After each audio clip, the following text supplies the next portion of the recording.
Vamos a orar y darle gracias a Dios por este tiempo.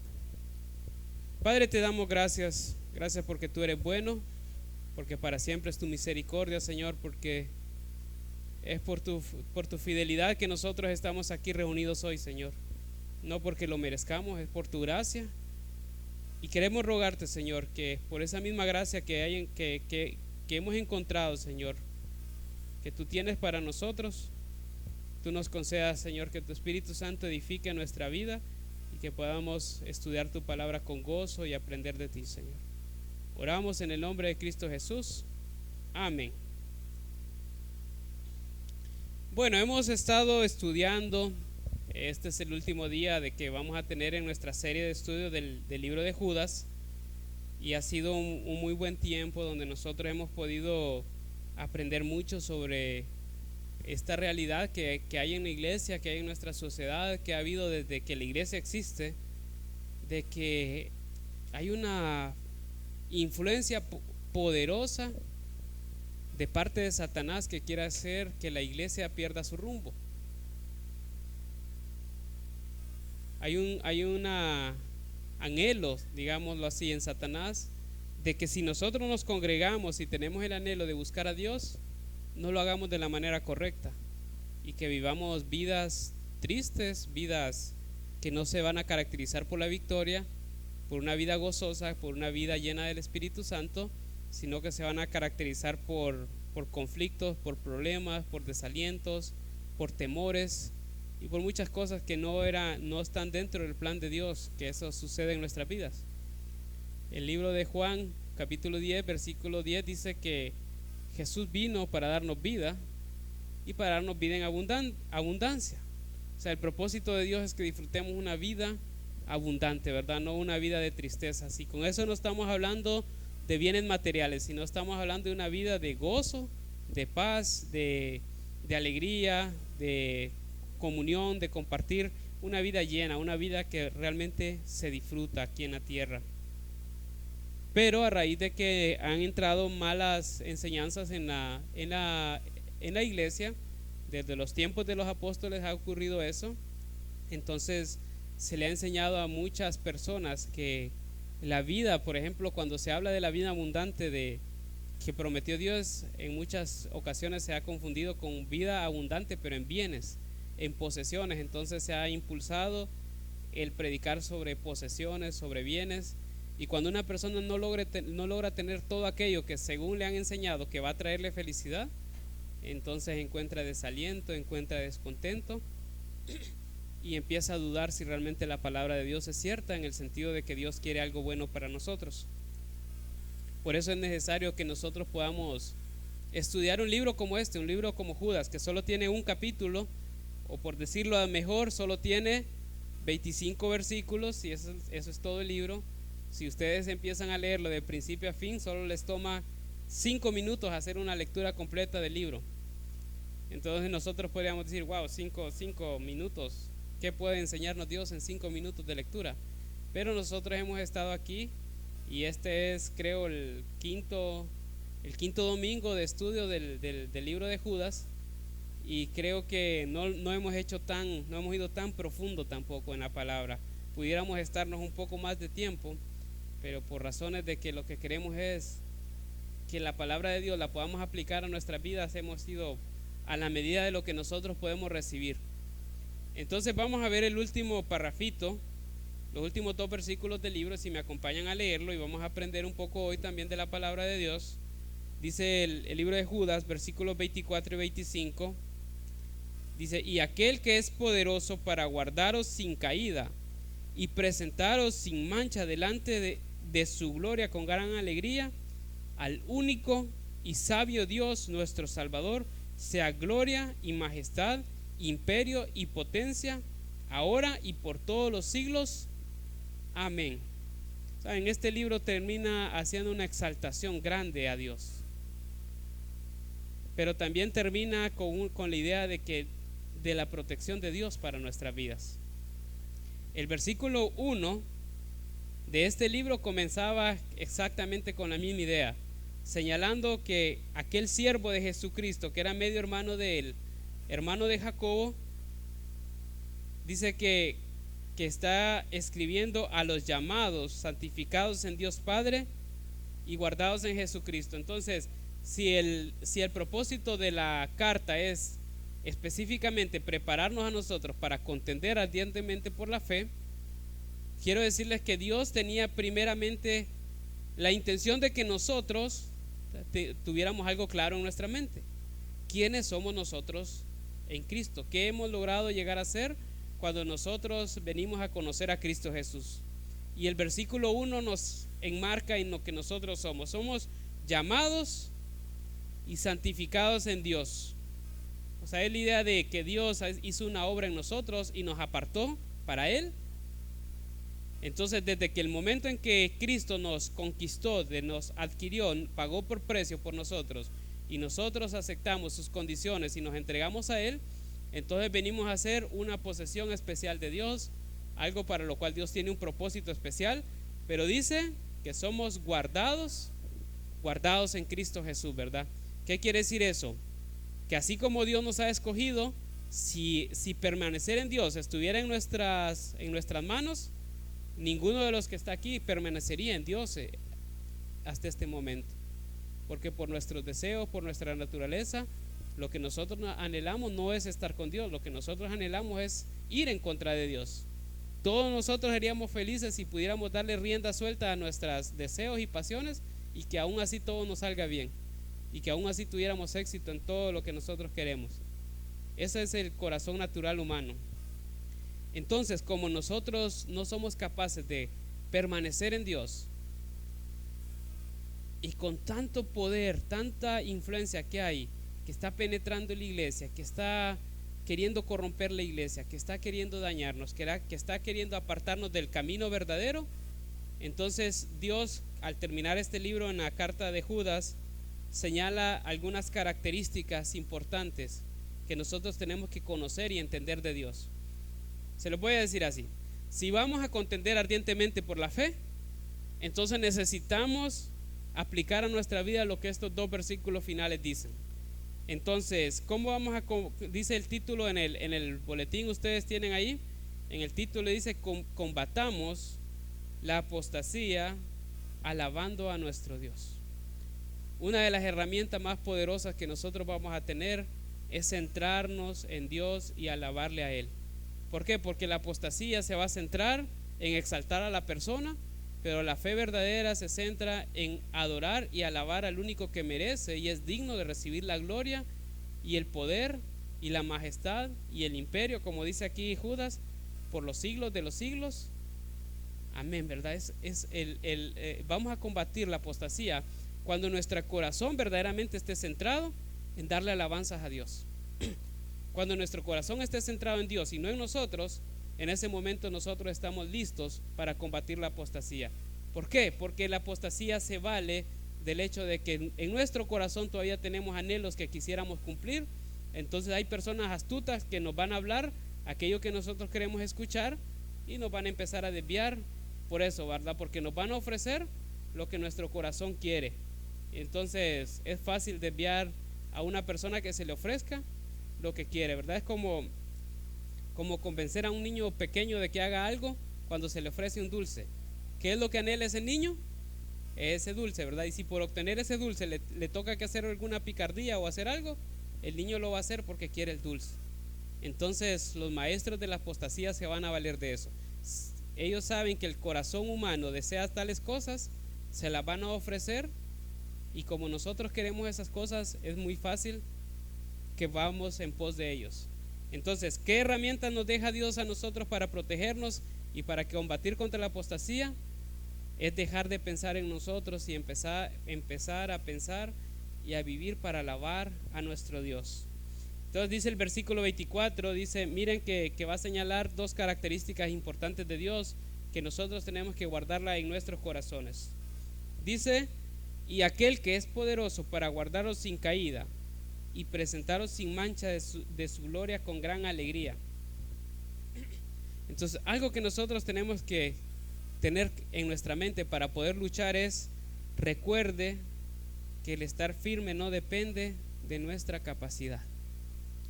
Para que nosotros podamos luchar contra la apostasía es necesario tener tener muy claro esto. Dice que es aquel que es poderoso para guardarnos sin caída y presentarnos sin mancha delante de su gloria. ¿Saben?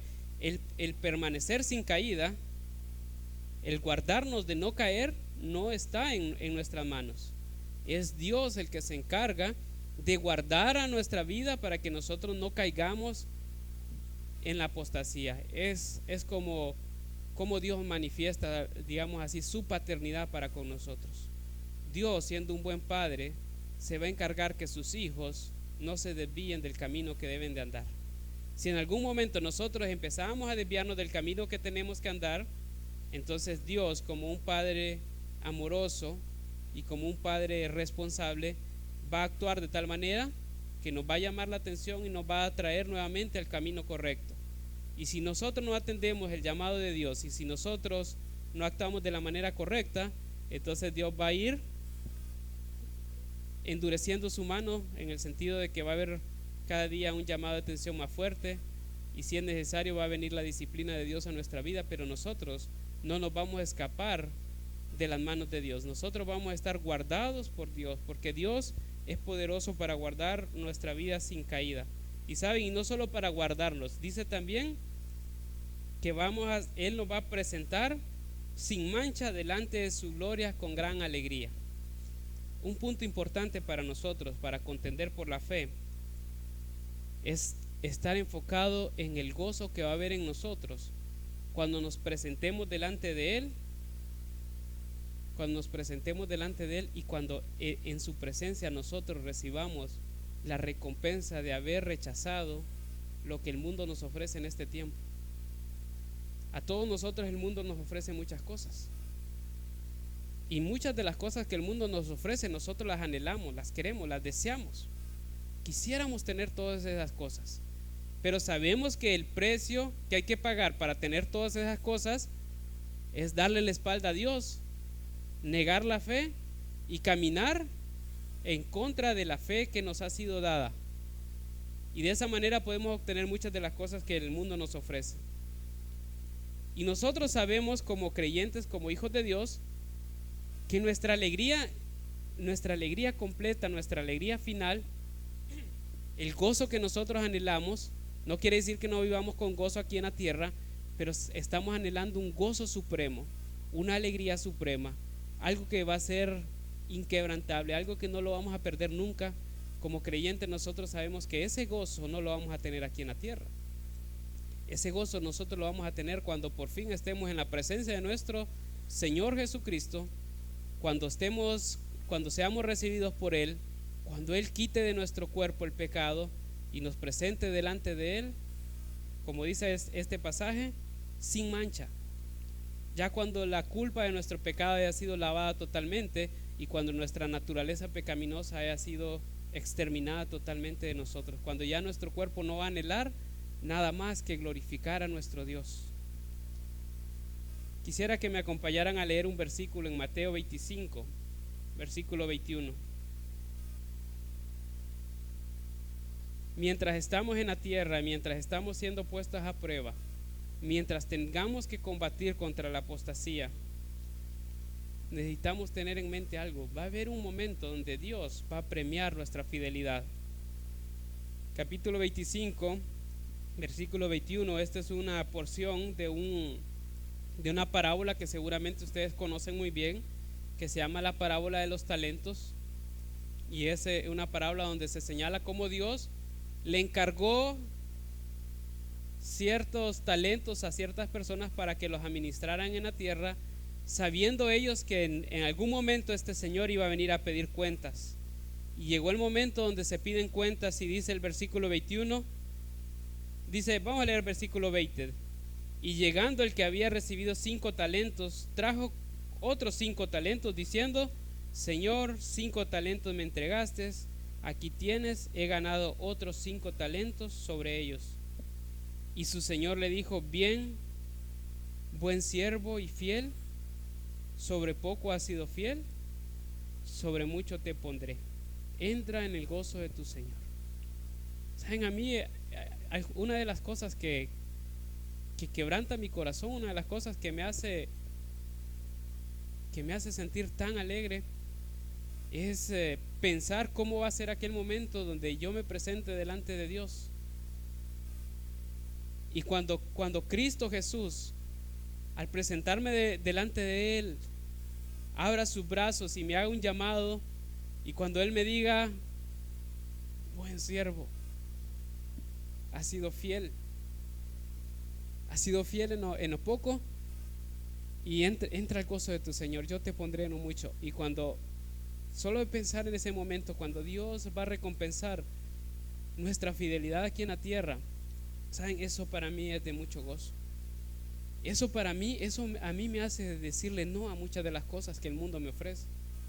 Saber que Dios va a retribuir nuestra fidelidad, que Dios va a recompensar nuestra fidelidad en algún momento, que en algún momento Dios va a recibirnos con sus brazos abiertos y nos va a decir: entra.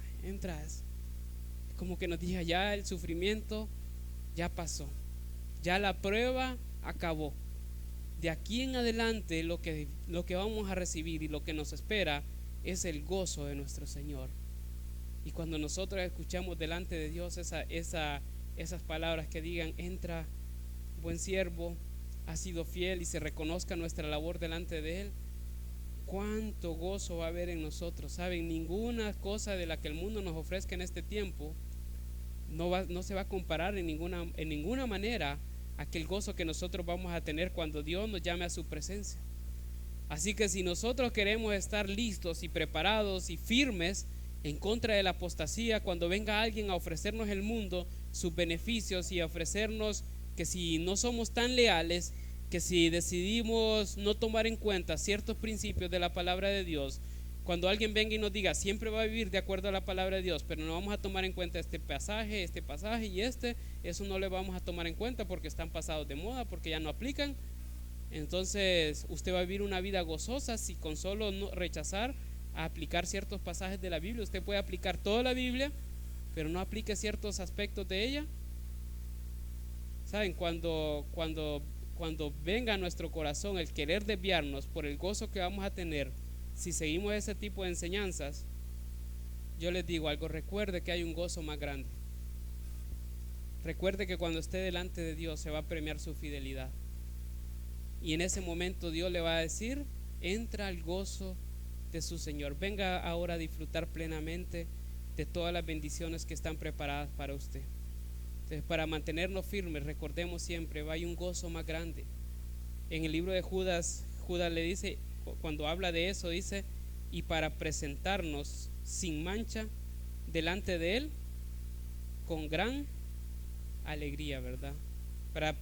Dice: para presentarnos sin mancha delante de su gloria.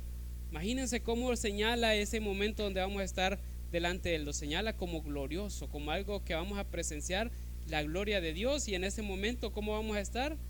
Con gran alegría, ¿verdad? Va a ser ese momento cuando Dios nos reciba, premie nuestra fidelidad, nos haga ver el gozo que va a haber delante, y nosotros vamos a estar muy alegres y sin mancha. Nosotros no podemos conservarnos sin mancha a nosotros mismos. Es la obra de Cristo Jesús por nosotros, por medio del Espíritu Santo, la que va a perfeccionar nuestras vidas para que cuando lleguemos a estar delante de Dios, verdaderamente lleguemos sin mancha. Entonces, si vamos a combatir la apostasía, tenga en mente siempre el gozo que va a haber en usted cuando se presente delante de Dios por permanecer fiel en este tiempo. Y el tercer principio que yo quiero compartir con ustedes, versículo 25, leámoslo, dice: al único y sabio Dios, nuestro Salvador, sea gloria y majestad, imperio y potencia, ahora y por todos los siglos. Amén. Entonces, si vamos a combatir contra la apostasía, recuerde que nuestro propósito principal en esta tierra, nuestro propósito principal en la vida es darle gloria a Dios. Dios nos ha llamado para exaltar su grandeza. Dios nos ha llamado para darle gloria a Él, no a nosotros. Entonces, cuando nuestro corazón se quiera desviar en pos de algún principio, en pos de alguna enseñanza que quiera alegrar nuestro corazón con algunas promesas que no vienen de acuerdo a la palabra de Dios, recuerde que no estamos en esta tierra para recibir gloria a nosotros. No estamos en esta tierra para que seamos nosotros los que seamos exaltados. En el versículo 16, en el mismo libro de Judas, decía: estos, hablando de las personas que introducen la apostasía, dice: estos son murmuradores, querellosos, que andan según sus propios deseos, cuya boca habla cosas infladas, adulando a las personas para sacar provecho. Entonces, cuando venga uno de estos aduladores y nos hable bonito y nos quiere exaltar el ego y que nos quiere engrandecer aquí en la tierra, usted recuerde algo: no estamos en la tierra para ser engrandecidos nosotros. Estamos en la tierra para darle gloria a nuestro único y gran Dios, al Señor Jesucristo, que nos rescató y nos compró. Si ustedes podemos ver a veces en la vida de estas personas que vivieron para Dios, yo quiero que me acompañen a leer en el versículo, en Filipenses capítulo 1, versículo 20, cómo el apóstol Pablo se miraba a él delante de Dios y cuál era su anhelo. Filipenses 1:20, vamos a leer versículos 20 y 21. Dice: conforme a mi anhelo y esperanza de que en nada seré avergonzado, antes bien, con toda confianza, como siempre, ahora también será magnificado Cristo en mi cuerpo, o por vida o por muerte, porque para mí el vivir es Cristo y el morir es ganancia. La parte final del versículo 20 dice: ahora también será magnificado Cristo en mi cuerpo. ¿Saben? El propósito de nosotros no es que nuestro cuerpo se deleite. El propósito por el cual Dios nos adquirió no es para darle placer a nuestro cuerpo. El propósito por el cual Dios nos adquirió como pertenencia suya, nos santificó, es para que sea magnificado el nombre de Cristo en nosotros. Y Pablo lo decía, que el nombre, que para él el propósito de su vida era que Cristo sea exaltado, ¿saben? Dice: o por vida o por muerte. Él no estaba diciendo: Cristo va a ser exaltado porque yo voy a ser engrandecido aquí en la tierra, porque yo soy alguien especial para Dios y Él me va a engrandecer para dar testimonio de que Él es bueno. No, en ninguna manera la Biblia enseña algo así. Dios es exaltado en nosotros cuando en nuestro corazón disponemos que Él sea el exaltado. Cuando nosotros renunciamos a nosotros mismos, cuando decimos, como dice el versículo 21, porque para mí el vivir es Cristo y el morir es ganancia. Cuando yo decido vivir, cuando yo quiero vivir para Cristo, en ese momento es exaltado el nombre de Dios. Pero cuando yo decido vivir para mí y estoy buscando las bendiciones de Dios y no lo estoy buscando a Él en verdad, entonces no estoy glorificando a Dios, no estoy cumpliendo el propósito para el cual fui adquirido por Dios. En el libro de Efesios, si vemos unas cuantas hojas atrás en su Biblia, versículos 12 al 14, vamos a leer capítulo 1, Efesios capítulo 1, versículo 12, dice: a fin de que seamos para alabanza de su gloria, nosotros que primeramente esperamos en Cristo. Versículo 11, perdón, voy a leer desde antes, dice: en Él asimismo tuvimos herencia, habiendo sido predestinados conforme al propósito del que hace todas las cosas, según el designio de su voluntad, a fin de que seamos para alabanza de su gloria. Él nos ha predestinado, nos ha escogido, nos ha llamado para que nosotros seamos para alabanza de su gloria, no para que nosotros seamos alabados a nosotros mismos. El propósito de Dios es que rindamos tributo a Él, que le alabemos a Él, que exaltemos su nombre. Cuando nosotros estamos conscientes de nuestro propósito aquí en la tierra, nos vamos a librar de creer y de escuchar muchas falsas enseñanzas y muchas doctrinas que se centran en el hombre y no en la gloria de Dios. Cualquier enseñanza que se centre en el hombre no es una enseñanza bíblica, porque la Biblia se centra en glorificar a Dios, y esta gloria viene cuando nosotros exaltamos el nombre de su Hijo Jesucristo. Dios mandó a su Hijo Jesucristo para revelarse por medio de Él, de tal manera que nosotros por medio de Él podamos exaltar el nombre de nuestro Dios y magnificar el nombre de Cristo Jesús aquí en la tierra. Y Judas, en su cierre, en su despedida en esta carta, usa palabras que exaltan y levantan el nombre de Dios. En ningún momento usa palabras para decir que nosotros somos grandes, prosperados, príncipes o algún tipo o cualquier tipo de de llamado que exalte a la persona, sino que se centra en glorificar a Dios. Y dice: al único y sabio Dios, nuestro Salvador, sea gloria y majestad, imperio y potencia, ahora y por todos los siglos. Amén.